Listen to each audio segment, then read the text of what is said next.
Alright, so we'll get our fuel grommet installed. So this is it right here. The part number for the fuel grommet is 13211546730 from Echo. And so I'm gonna have it on kind of like this.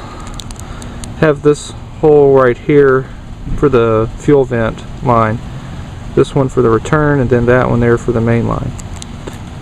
Have it practically just like this.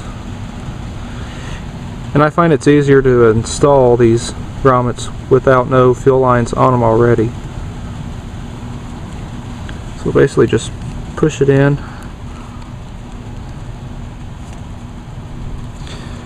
Now if you need to, you can get a screwdriver, but use a dull screwdriver though, and be careful doing this because you can easily puncture the grommet. So do it very carefully.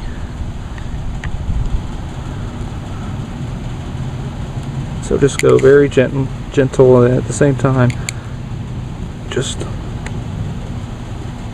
push it. And simple as that, it's in. Kind of want to just depress on it with your thumb to ensure that it's in there nice and even. And in this case, I think it is. So cool. So now let me go and get my pack of fuel lines. Alright, so we'll start out with the fuel line for the vent here. I like to save the old fuel lines and like measure it with the new one. Just makes it much easier this way on replacing the fuel lines. I like to have them maybe just a tad longer, but just not by much. There we go. And also what I like to do, make it easier on installing the fuel lines through the holes on the grommet, is cut the tip of the fuel line at an angle, like this. Well, I think my side cutters are getting dull. But yeah, just like that. And sometimes what I like to do is spray a little bit of WD-40 right on the tip of the fuel line here, or spray a little bit of WD-40 right on the grommet. That makes it much easier on getting the fuel lines right through the little holes. And just like that, it's going in nice and easy. And before I forget, I'll go ahead and install the fuel vent onto it. First I'm going to spray the tip of it with some WD-40 just to make it go in a lot easier. Don't need too much, just enough.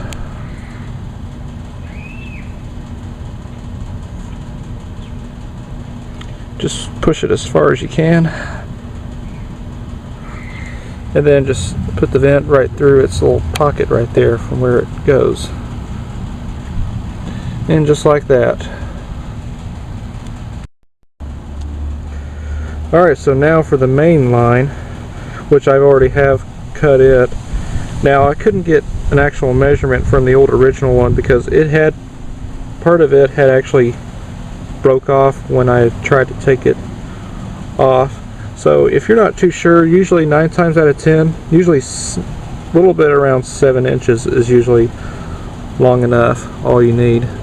I got this one maybe just almost 7.5 inches because I'm going to kind of take out about maybe a little bit less than a ½ inch just to cut one end of the fuel line at an angle to make it easy to install it into the grommet.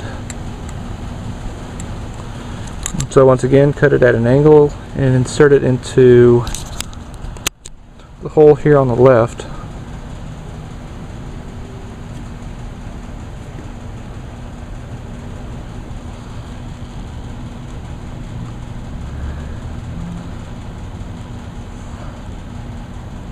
Okay, so let me go get my little hook to retrieve the fuel line.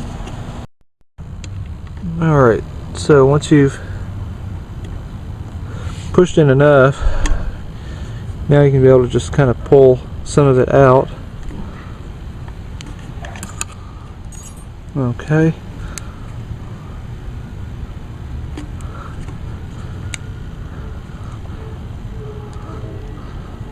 Kind of just pull out a little bit more here.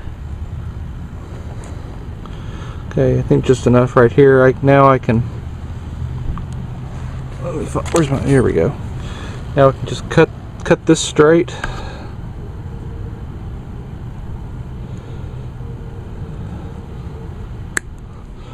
All right, so that's done. So now let me go grab my new fuel filter. Alright, so I got my new fuel filter. Usually before I install it on the fuel line, make it a lot easier to get in there, spray the tip of the filter with some WD-40. I'll do that right now.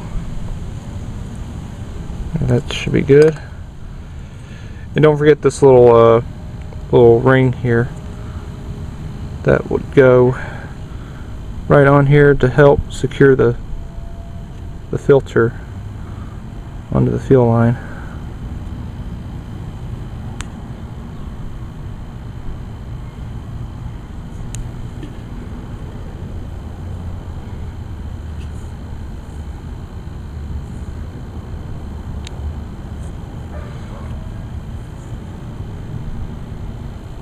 Okay.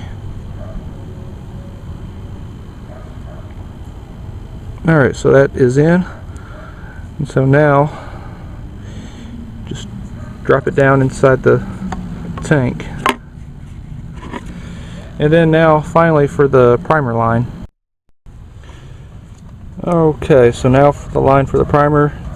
Now measure the old one to the new one. I'm just going to make this one a little bit longer. If you have it just a tad longer, that's okay. Okay, so right there. And then once again, cut the end of it at an angle, like that. And then now, insert it down in through the grommet. And let me spray this line with some WD-40. This line is just a little bit thicker, so it's going to be a little bit more difficult to try and get it in through the grommet.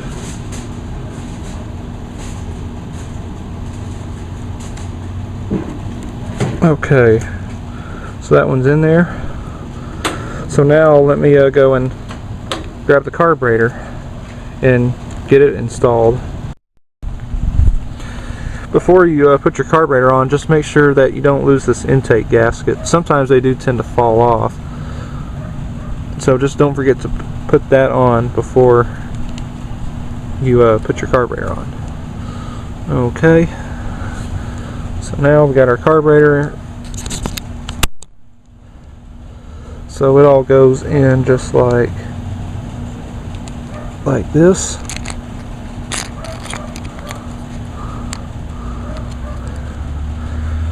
All right.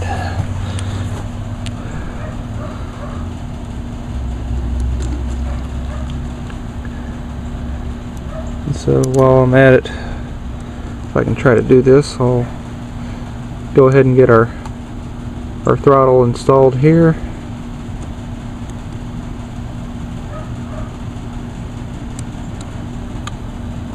Alright, throttle's already installed, so now go ahead and get the screws started here and tightened up.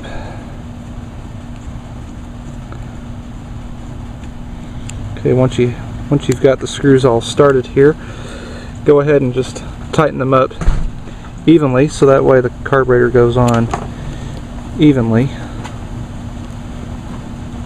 just to prevent any air leaks, or else your machine just will not run right.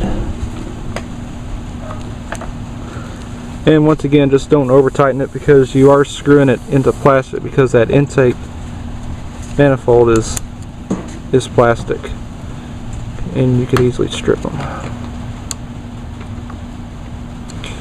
Alright, so now I'll get the fuel lines connected. Alright, so y'all are not going to really see that very well here. The black fuel line, it goes onto the connector on the back nipple.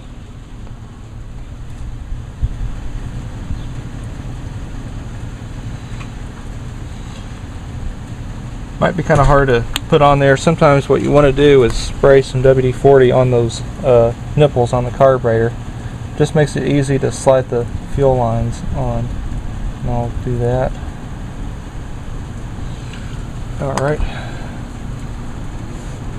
Let's see if that'll make a difference. Oh yeah. And just push it as far as you can.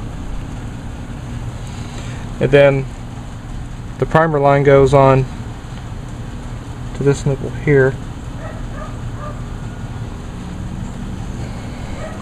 and just once again just try and get it pushed on there as far as you can.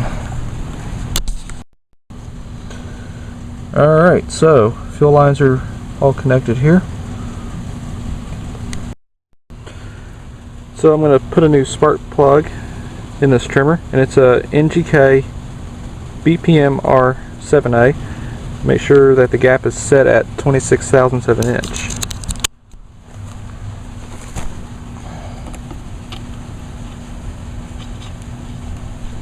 And always screw it on by hand. Have it hand tight.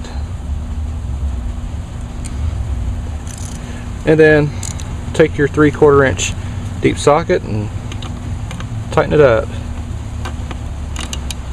And don't over tighten it, because you can strip the threads on the cylinder of your engine. So have it about maybe 3/4 to 1 full turn. And that should be plenty tight right there.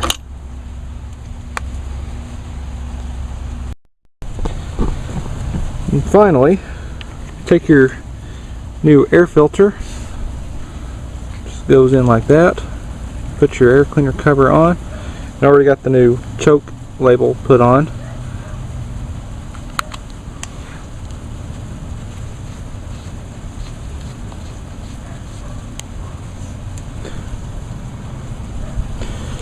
Alright, I think we're done here, so now I'll put some gas in it and let's see if it will run. And the fuel that I'm using here is Echo Power Fuel Premix 50:1 93 octane, using the Echo Red Armor 2-stroke oil right here.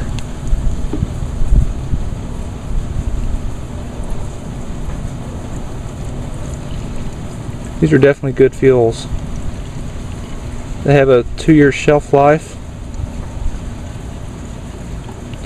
Alright, so I got the fuel tank just halfway full.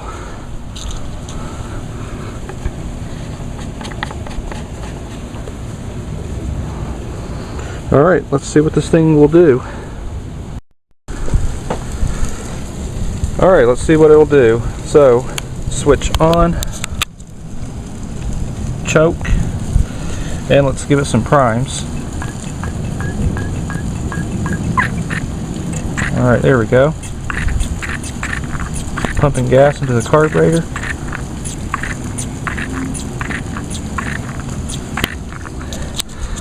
Alright, cool. And if y'all hear that noise in the background, that's my dad's cooking some chicken for dinner. Alright, let's see what this thing does.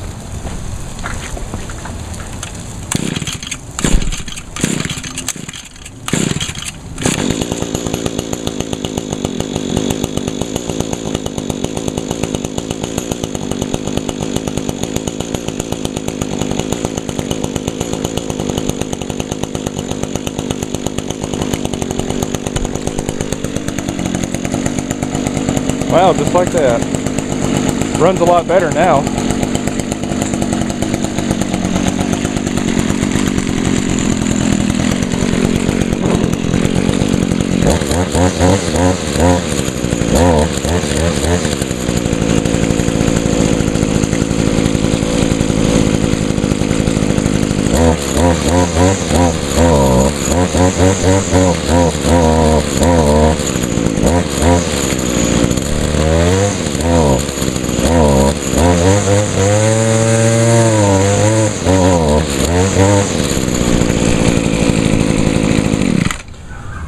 seems to run good, but I think the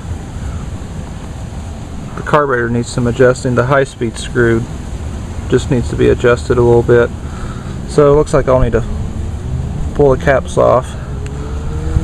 But cool. Seems to run perfect. Let's see if it restarts.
Yep, runs really good, just except I just gotta turn out the high-speed screw a little bit because it's starving for fuel at full throttle.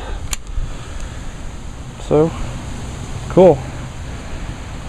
So probably maybe tomorrow or Sunday I'll go to my aunt's place and give this back to her. So I'll let her know first. So yeah.